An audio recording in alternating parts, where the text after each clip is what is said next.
You might be wondering why I'm in the dark. Well, today I'm going to pull back the curtain a little bit and show you exactly where and how the Jerry Rig Everything videos are made, as well as how we're 100% backed up with batteries.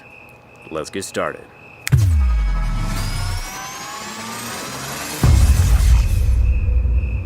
I make all my videos from home, but not inside my house. This is where I live and where we installed the elevator for my wife. This building is at the front of the property, and this building, kind of like a mother-in-law's apartment type of thing, is at the back of the property. And it's where I film all my teardowns and durability tests. Normally it's powered by solar panels that I have on the roof, but today, as in right now, we're going completely battery powered, and I'll explain how I did it. Flipping the breaker on this panel will take that extra building completely off grid.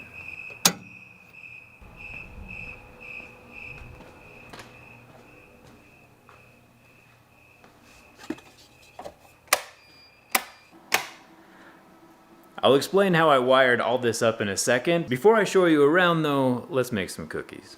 Since we know any good host always provides some kind of refreshment. And these cookies are going to be cooked with the juice right there from the batteries. Everything you see today is going to be powered by these two EcoFlow Delta Pros that are wired together. EcoFlow has been a sponsor of the channel for a while now. I've had one of these powering my barn for the past 2 years. The cookies are going to take a second, so let me show you where I film my videos. This main kitchen area is kind of like the central hub to the building. It's where I ship out a lot of my JerryRigEverything knives, and back here is where I film my videos. Once again, operating on battery power. All of these lights right here is where the magic happens. It's kind of a mess, just finished the Galaxy Fold 5 teardown. As you can see, it didn't quite survive. What's kind of fun though is that I can take my camera and zoom in on whatever I'm taking apart or autopsying and see it in real time in 4K on that screen. Everything including the camera, which is on an inverted tripod, is being supported by some DJ scaffolding as well as some barn door rails. There's a power strip up top and all of the lights are just held on with monopods. So pretty much every durability test and teardown that's been filmed in the last 4 years has been filmed in this room with all the soundproofing on the walls and everything. A lot happens back here. There's a total of about 5 rooms in this building. The other room is over here, once again, running on battery power. And this room is kind of like a catch-all room where a lot of boxes go and where all my batteries and drones are being charged up on the shelves. Behind this door is where the Hummer is sleeping, and don't worry, he misses you guys too. Coming back here through the kitchen again, the cookies are smelling delicious. This is where I edit all of my videos. Light switch is over here, signed by Buzz Aldrin. And this is where I do all of my scripting and editing. I spend a ridiculous amount of time in this room. I don't do everything myself though. I do have an editor who helps me out. It's one of my high school buddies who lives in Texas. You'd probably see more of him if he didn't live so far away. Say hello, Devin. Hey guys, I'm Devin. Zach, it's good to see you. After he finishes the bulk of the edit, he passes it off to me, I polish it up and post it to the internet. Everything passes through this computer, a custom-built Intel i9 GeForce 4090 with 64 gigs of RAM. And I keep my old computer as a backup just in case something happens to the main one. It's extremely important that I can keep working on this computer even if the power goes out. If Yellowstone erupts, I still need to be able to make a video about Yellowstone erupting, which is where the batteries come in. How I was able to power this entire building from these two portable EcoFlow Delta Pros is with something called a transfer switch. This will look extremely normal to the people who have a generator hookup already, since it's literally the exact same plug. Except for instead of putting a generator outside, we are inside with batteries. Normally these would be placed inside of a garage or somewhere a little more out of the way, but whoever built this building forever ago put the breaker panel in the kitchen. So here we are, but no one lives out here, so I can do what I want. This particular transfer switch has 6 breakers, an inlet plug, and a row of manual transfer switches. It is pre-wired, and we can take those wires into the control panel of the building and pick 6 of the circuit breakers to move over to the backup panel. With the breaker panel powered off, I can pull the original wire from the breaker and switch it with the new wire from the transfer switch. Then I'll splice the other transfer switch wire into the wire we just removed, basically putting the transfer switch in line with the load, and allowing the transfer switch to manually decide whether I stay grid tied or completely off grid, running solely on battery backup. The reason we completely cut the grid for these backup circuits is because, one, we don't want our electrical energy flowing out to power our neighbors' houses, and two, if the grid ever truly does go down, we don't want power flowing out, which would make a more dangerous situation for anyone working on the utilities. These two Delta Pro units are able to put out 7,200 watts worth of power. Each of these two units are 120 volts, and when plugged into the double voltage hub and then plugged again into the transfer switch, we get 240. Volts times amps equals 7,200 watts. The transfer switch box also has a white neutral wire and a green ground wire. I'm going to talk amps for a bit here, since you can tell I'm not backing up every breaker for a reason.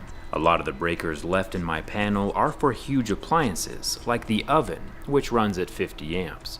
The washer and dryer each have a 30 amp breaker. I could have connected them since the system caps at 30 amp, but nobody's washing their clothes in the apocalypse.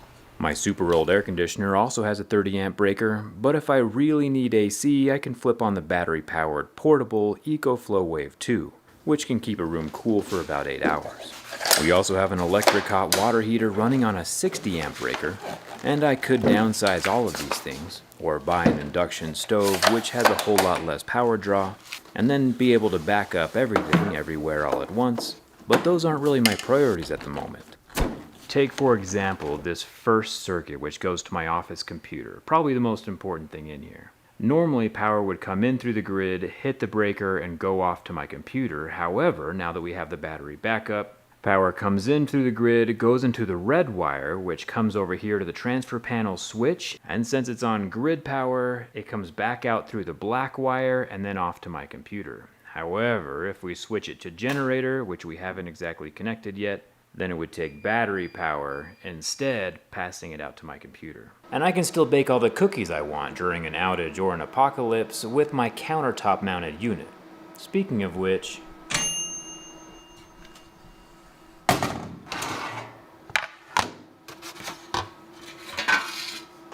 looks like the oven was pulling about 1,400 watts while it was warming up and baking our cookies, and judging by the 7.2 kilowatt hours worth of energy we have in the battery modules, if we turned everything on in this whole building, it would last for about 10 hours.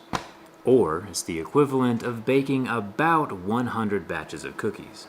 One thing I really like about this system is not only is it modular, but it's also expandable. From 7.2 kilowatt hours, like you see here, to 14.4 kilowatt hours, which is enough to run my building for about 20 hours or bake us about 200 batches of cookies. Of course, that 20 hours is with everything on. I could ration the electricity a bit, make it last days, maybe even a week, or I can get 2 more units for a total of 6 and 21 kilowatt hours.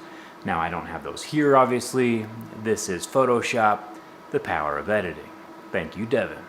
Now, so far, it might seem like all sunshine and roses, but there are a few things that I don't like about this system. The first of which is that the transfer switch came with a bunch of wires attached, and none of them were labeled. So I didn't know which breaker they were going to, and that would have been very helpful. The second thing is that the batteries themselves don't balance between each other. It's not a huge deal, I just have to intentionally balance the loads in the panel so they get used up at about the same time. These breakers go to the first battery unit, and these 3 breakers go to the second battery unit.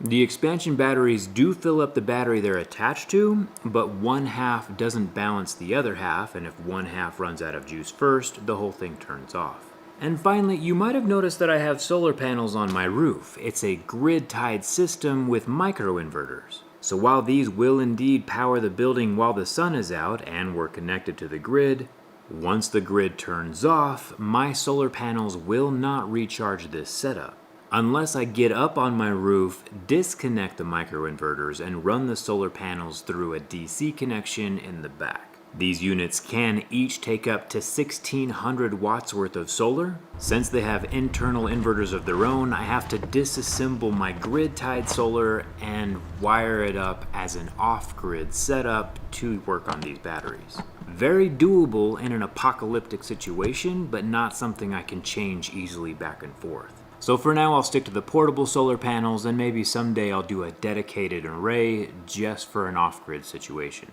One thing that I fantastically love about this setup though is that it needed no apps, no Wi-Fi, and no phone calls to activate it with anybody else. Everything was just plug and play, which I cannot even describe how refreshing that is in 2023. Hardware that just works without needing the cloud. There is an app that allows everything to be monitored, and that's fantastic, but it's not a prerequisite for functionality. I'm definitely not trying to sell you one of these. I think they sell themselves. For example, if you were to buy an off-grid generator, you might get like a 2 or 3 year warranty, maybe 5 if you're lucky, but these EcoFlow Delta Pros come with a 5-year warranty. And if you do have solar panels, you won't have to worry about where your fuel's coming from.